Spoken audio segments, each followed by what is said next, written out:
mga ginabagyos kung mong karo wala signal.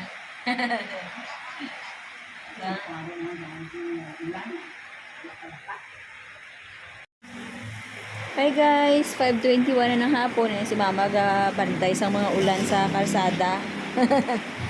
Ginatanaw niya mga taong nag-agi. Grabe gidya ulan sa guwa oh. Katapok gid ang mga ulan. Bagyong Christine gidya oh. Katapok ang karsada man oh. Kita mga tubig no. Baw. Christian, patayin mo yung electric pan na. Oh. Mama, pa na mong karo. Pares tayo, ma. Hey guys, malapit na mag-alas 6. Matugnaw. Gabahaan sa guwa sa ibang nga balay mo. Ang kita mo na ang dala, no? Gatapok ang gatapok ang iya nga agi kaulan kag hangin. Na ang bagyong Christine, kapangalan ko pa yan na. Huwag kami signal, di kami makan-live. Hindi, pwede mo na abrehan, ma. 5:24 na sang hapon. Arapon, mama. Oh.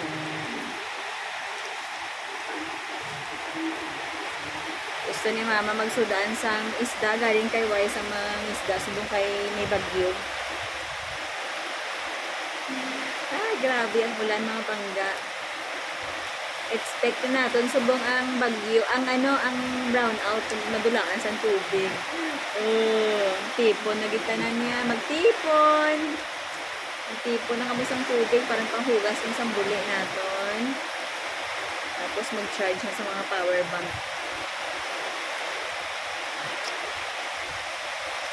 Kalulo, ang iban ng mga tao subong dito sa Bicol. Pag sa may Ilocos, sa Isabela, yabaw.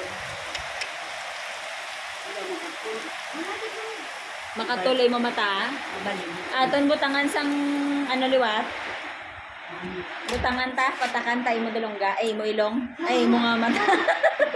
Mama. Bakala ka mo lipstick.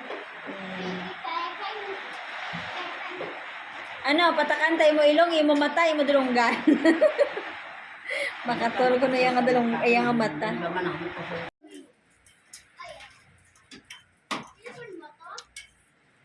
Crab and corn.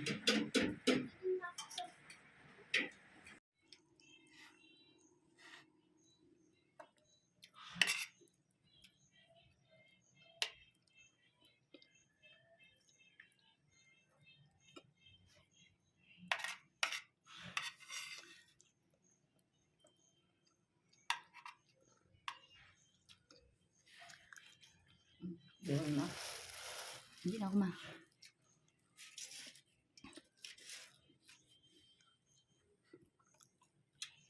Inakat ako na stand-up na kanto pa ng kanya. Itong ulan man. Hindi makadto. Tamburiran.